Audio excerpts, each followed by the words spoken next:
Welcome to the Newsworthy. All the day's news in less than 10 minutes. Fast, fair, fun, and on the go. Today we are talking about everything from the president's threat to shut down the government to Tesla selling surfboards. All that and much more in less than 10 minutes. I'm Erica Mandy. Today is Monday, July 30th. You ready? Let's do this. President Trump has tweeted an ultimatum to Democrats in Congress. Fund the border wall or get ready for a government shutdown in September. The president's tweet yesterday said he wants more lawmakers' votes to fund better border security, which includes his plan to build a controversial wall on the U.S.-Mexico border. USA Today reports one plan would give about $5 million this year to get the wall going. Democrats, though, are not on board. And Fox News reports some Republicans have even said the wall funding might have to wait until after the midterm elections in November. But now, maybe not. President Trump is calling for funding for money to build the wall and more. He also wants lawmakers to get rid of the visa lottery that allows up to 50,000 immigrants to get visas each year, and to get rid of the catch and release policy. That's referring to arresting people crossing the border and then letting them go until a court date. TBD if the president can convince enough lawmakers to vote for this plan before the current funding runs out on September 30th. Remember, a government shutdown would put all non-essential government funding on hold, meaning some government departments, national parks, and others would shut down and employees would not get paid until it's all resolved. Stay tuned to see if that happens. Unfortunately, there was a shooting at a New Orleans strip mall Saturday night. Police say two shooters fired into the crowd. NPR reports the shooters got away, and police are still looking for a motive on this one. At least 3 people are dead and 7 others hurt. More details could come out today. A wildfire in Northern California near Redding has finally slowed down a bit. That's the good part. There's new hope firefighters can start to get this under control. But it already doubled in size over the weekend and forced thousands of people from their homes. The AP reports the death toll from the fire is at least 6 people now. And just to the south near Yosemite National Park, a second firefighter has died fighting a different wildfire there. There are also fires burning in other western states from Arizona to Oregon.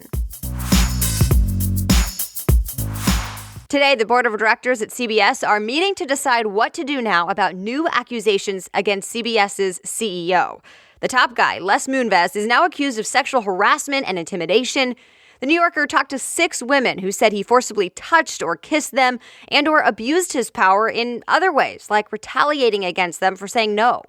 They said it happened in the 80s as well as the late 2000s. The women include actress Illeana Douglas, who's been in shows like 6 Feet Under and films like Goodfellas. Moonves said in a statement that he does know there were times decades ago when he made some women uncomfortable with advances and that he regrets that, but he always understood no means no. He also said he's never harmed anyone's career for it. The Wall Street Journal reports CBS plans to launch its own investigation into Moonves as well as the company culture overall. A meeting to make more decisions about it is happening today. All right, some other things people may be talking about today. A bunch of prison inmates in Idaho were able to hack their handheld tablets that they were given and stole $250,000. Business Insider says the tablets are provided for things like online games, email, or to buy and listen to music. Well, a few hundred inmates across Idaho were able to use them to transfer those credits into their own accounts. They stole amounts ranging from $1,000 to nearly $10,000. But it seems they are now caught. Travelers dealt with plenty of delays over the weekend, some because of severe weather, others because of airlines' technical issues. CNBC reports a system-wide computer outage at American Airlines put all flights on hold for about a half hour yesterday. But it wasn't the only airline dealing with technical problems. SkyWest Airlines also had a system outage, and that impacted flights for airlines that contract with them, like Delta and United. And then there were also storms that delayed flights throughout the weekend as well. The good news, it seems at least the technical stuff is all fixed now. BMW and Amazon have teamed up to allow drivers to talk to that AI assistant Alexa inside their cars. You know Alexa from smart speakers like the Amazon Echo? Well, it'll soon be integrated into BMW cars rolling out this week. TechCrunch says it comes with a display screen inside the car, so it'll be able to pull up things like the weather forecast when you ask. But BMW is not the only car maker doing this. DigitalTrends says Lexus has shown off Alexa before, and it can do things like unlock the doors. And other car makers have also announced Alexa integrations. It could soon be the norm. Electric car company Tesla just got into the surfboard business. Sort of. The website has limited edition Tesla surfboards for sale, but sorry, it looks like they're already sold out. They were only going to make 200. Each one is priced at $1,500. The weekend's box office winner is Mission Impossible Fallout. It is the 6th Mission Impossible movie starring Tom Cruise. The Hollywood Reporter says it debuted with nearly $62 million in ticket sales in North America. A record high opening, by the way, at least for the Mission Impossible franchise.